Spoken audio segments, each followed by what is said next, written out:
All right, today we're diving into a seriously chilling story about psychological transformation.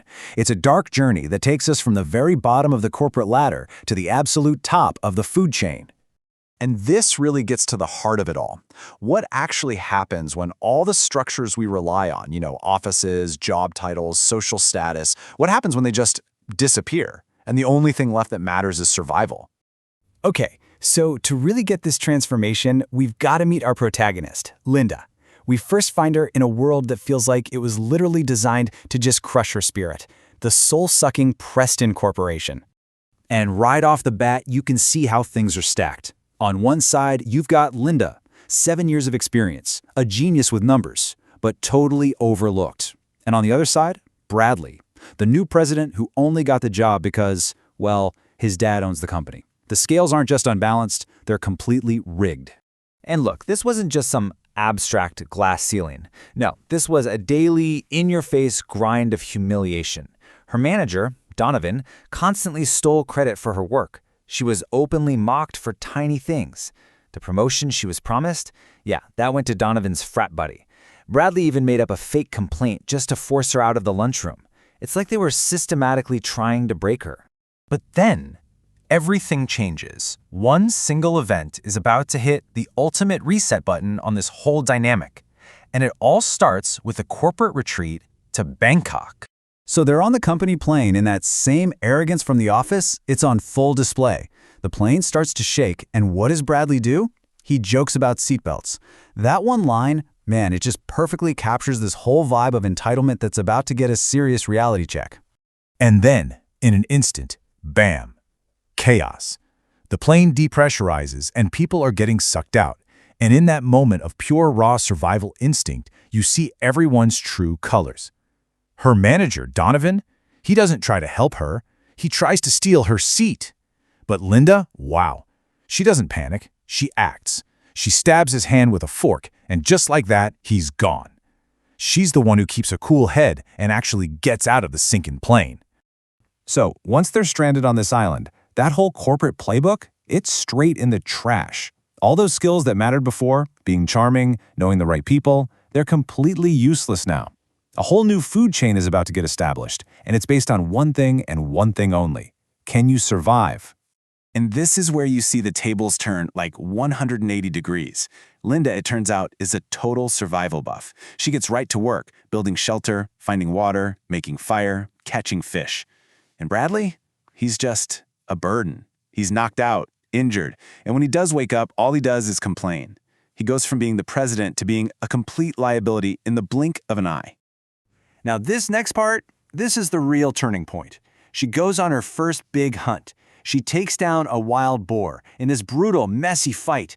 But when she comes back, she's not just bringing dinner. She literally drops the boar's severed head at Bradley's feet and announces, "I like hunting." Yeah, this is not about food anymore. This is a statement, a declaration of power. And Bradley's fall from grace is just complete. He tries to go off on his own, build his own camp, and fails miserably. It gets so bad that he's reduced to trying to eat a bug, but he's so disgusted, he just spits it out. He has literally no other choice but to crawl back to Linda and beg. He finally gets it. His old power means absolutely nothing out here. Okay, so this is where the story gets really, really dark.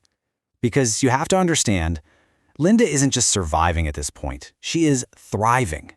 And she realizes she loves this. She has zero intention of ever giving up this newfound power. And then a boat. A rescue boat appears on the horizon. This is it, right? The moment of truth. Does she signal it? Go back to being ignored, humiliated Linda from accounting? Nope. She makes a choice. She sees that boat and she hides. She chooses this new kingdom she's built for herself over her old prison. So you see what's happening, right? This isn't a story about survival anymore. This is about domination. And that raises a whole new, chilling question. How far is she willing to go to keep this world where she is finally in charge? She starts playing these incredibly cruel mind games. When Bradley tries to build a raft to escape, she just watches it fall apart in the water. Then she rescues him from drowning, only to feed him a toxin that paralyzes him. And while he's completely helpless, she performs this terrifying mock castration with a dead rat. It's all about one thing: breaking his will permanently. And the message she sends him is crystal clear. She tells him, point blank, that he needs to accept it. She's the boss now. The old world is gone. There's no negotiation. This is the new reality. But a kingdom built on secrets is a fragile one. And when someone from the outside world shows up unexpectedly, Linda knows she has to protect what she's built, no matter the cost. This sets the stage for the final, bloody showdown. So, who shows up? Bradley's fiancée, Zuri, on a private boat with her captain. For Linda, this is the ultimate threat to her kingdom, and she doesn't even hesitate. She pretends to lead them to safety, but instead she takes them straight to a weak spot on a cliff and just watches as they fall to their deaths. At this point, she's crossed a line. She's not a survivor anymore. She is a cold-blooded murderer. But you can't bury secrets like that forever. Bradley starts to put things together. He finds a hand sticking out of the sand, wearing Zuri's ring. He remembers the knife Linda just happened to find.